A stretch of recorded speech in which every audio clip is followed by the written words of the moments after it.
പൊതിച്ചോറാണ് ഇന്ന് കാണിക്കുന്നത്. വാഴയുടെ ഇല വാട്ടി വെച്ചിട്ടുണ്ട്. അതിൽ കുത്തരിച്ചോറാണ് ഇട്ട് കൊടുത്തത്. ഉപ്പേരി പയറാണ് കേട്ടോ, പച്ചപ്പയറില്ലേ അതിൻ്റെ ഉപ്പേരി. പച്ചപ്പയറെന്ന് പറയുമ്പോൾ ബ്രൗൺ കളറിലെ പയർ, നാടൻ പയറാണ് കേട്ടോ. പിന്നെ ഇട്ടത് ചീരയുടെ തോരൻ, തേങ്ങയൊക്കെ ചേർത്തുള്ള തോരൻ. പിന്നെ മുട്ട പൊരിച്ചത്. ഇത് അമ്പഴങ്ങ അച്ചാറ്, ചുട്ടരച്ചിട്ടുള്ള തേങ്ങാ ചമ്മന്തി. പിന്നെ ഇന്ന് നമ്മുടെ പൊതിച്ചോറിൽ വയ്ക്കുന്നത് മട്ടനാണ് കേട്ടോ. മട്ടൻ്റെ ഡ്രൈ റോസ്റ്റാണ് വയ്ക്കുന്നത്. അപ്പോൾ അതൊരു 3-4 പീസ് വെച്ചിട്ടുണ്ട്.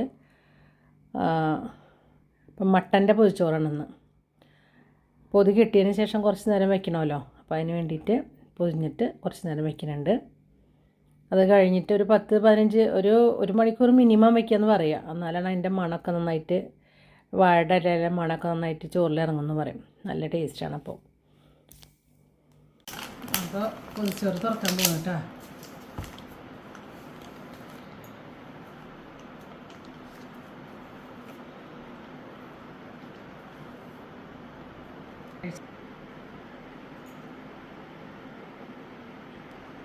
പേരി, മുട്ട, ഒരു മട്ടൻ്റെ പീസ് കൊടുത്ത് കഴിക്കും.